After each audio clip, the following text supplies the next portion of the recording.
There are 79 known moons of Jupiter. What if we moved Earth into its orbit too? How would Jupiter's super strong gravity affect our lives? What would our skies look like? And how long could you survive on a freezing planet that's full of volcanoes? This is What If, and here's what would happen if the Earth was a moon of Jupiter. When you run into an old friend in the last place you'd expect to see them, you figure it's a small world. When you find out that the planet Jupiter could hold over 1,300 Earths, you realize it's a tiny world. Picture this: if the Earth was the size of a grape, Jupiter would be the size of a basketball. We've got one moon, Jupiter has 79 and counting.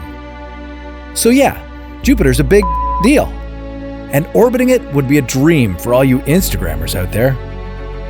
But in this case, a picture doesn't make it last longer, when every day is a struggle for survival. It's a really, really cold morning, and that's because Jupiter is 778 million kilometers from the Sun. That means 25 times less luminosity and 25 times less heat than we currently enjoy at Earth's present location.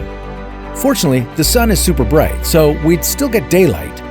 But if we were to compare Earth to Jupiter's closest moon, Io, days would be about 40 hours long.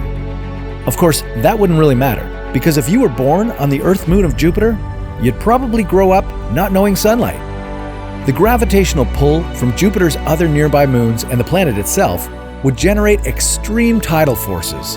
These would actually generate a lot of heat on our planet moon, but internally.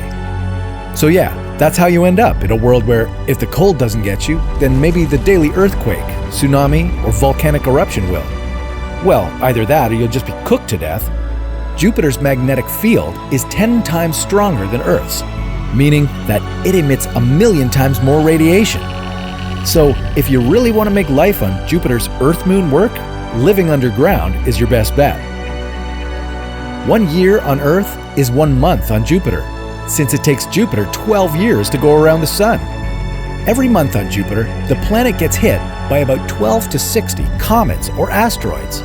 Large or small, their impacts are much more consequential, since Jupiter's gravitational pull accelerates these objects to a collision speed of about 216,000 kilometers per hour at the minimum. If Earth became one of Jupiter's moons, we're now in the line of fire. As a much, much smaller planet, we're less likely to be able to absorb these kinds of impacts. You've done your best living underground, but there's nowhere left to go when a sizable asteroid obliterates your home. So, thanks for playing.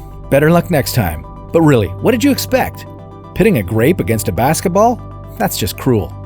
But points to you for style, courage, and above all, curiosity.